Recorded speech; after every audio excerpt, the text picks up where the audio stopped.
O Revista TST está de volta e vamos fazer um giro pelas turmas do TST e conferir alguns casos julgados.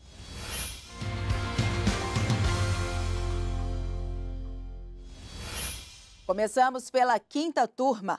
Uma enfermeira que era ameaçada de morte durante o trabalho em postos de saúde em comunidades de Porto Alegre vai ser indenizada. A profissional chegou a tentar o suicídio devido à sobrecarga psíquica sofrida.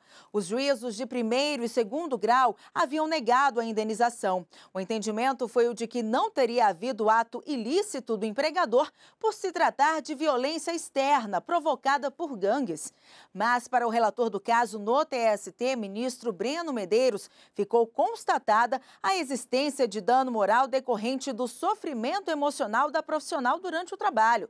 Segundo o ministro, o posto de saúde em que trabalhava a enfermeira estava sujeito a assaltos e era alvo de constantes episódios de agressividade dos moradores da comunidade. A decisão foi unânime. E a sétima turma condenou a joalheria H. Stern a ressarcir um segurança por gastos com o uso obrigatório de terno.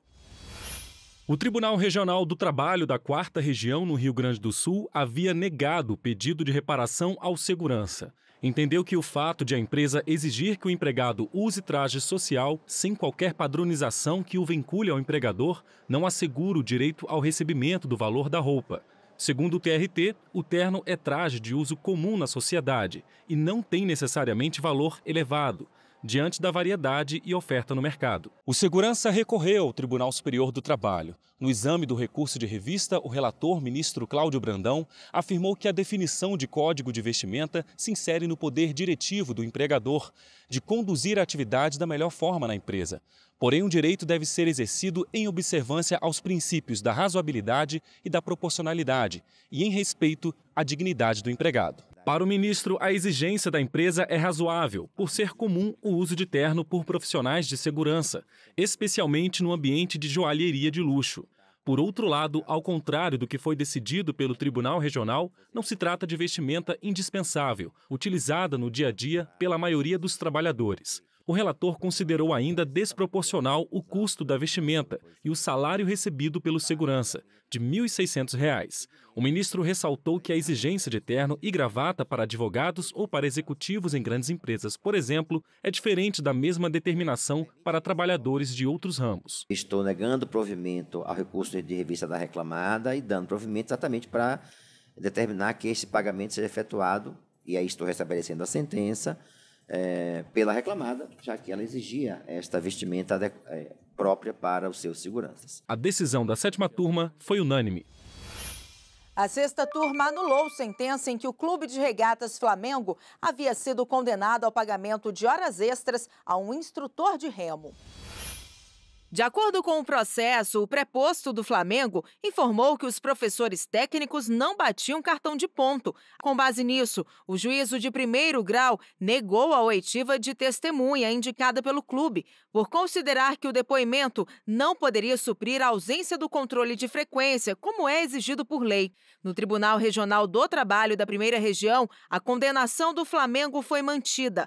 O caso chegou ao TST. Após recurso de revista, a relatora na sexta turma, ministra Kátia Arruda, observou que a não apresentação injustificada dos controles de frequência gera sim presunção relativa de veracidade da jornada de trabalho.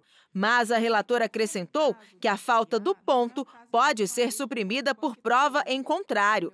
Assim, por unanimidade, a sexta turma entendeu que houve cerceamento de defesa. Agora, o processo retornará para o juízo de primeiro grau tomar o depoimento da testemunha rejeitada inicialmente. Encerramos o giro de notícias com o julgamento da oitava turma. A BRF conseguiu que fosse realizada a perícia técnica para apuração de insalubridade em atividade desenvolvida por uma operadora de produção. A profissional pretendia ser indenizada pelo não recebimento de adicional de insalubridade em grau médio. Os juízos de primeiro e segundo grau haviam concedido o benefício à empregada e negado o pedido da empresa para que fosse realizada perícia que comprovasse a insalubridade alegada pela profissional.